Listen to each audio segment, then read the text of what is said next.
hello guys, good morning everyone.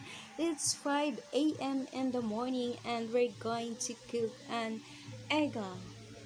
Eggah is an Egyptian dish, Egyptian omelette, and it is commonly seasoned with spices such as cinnamon, cumin, coriander seeds or leaves, turmeric, raisins, pine nuts, nutmeg, and fresh herbs. So this is an Eggah.